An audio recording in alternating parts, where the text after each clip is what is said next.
ছেলে মেয়ে একে অপরকে জড়ায় ধরতেছে, একে অপরকে চুমু খাচ্ছে প্রকাশ্যে, দিবালোকে, গণমানুষের সামনে।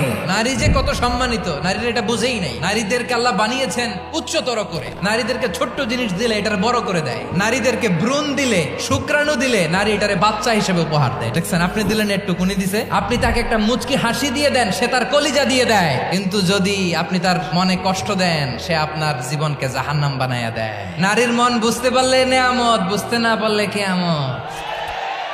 এই বিশ্ব ভালোবাসা দিবসের সাথে মুসলমানদের কোনো সম্পর্ক?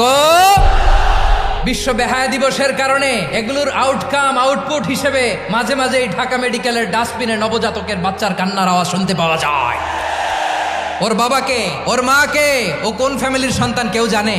আপনি তার ভবিষ্যৎকে অন্ধকার করেছেন না? আপনি তার লিনিয়েজকে প্রশ্নবিদ্ধ করে দিয়েছেন না? এই জন্য আল্লাহ তাআলা অশ্লীলতাকে আমাদের জন্য হারাম করে দিয়েছেন। পড়েন সুবহানাল্লাহ।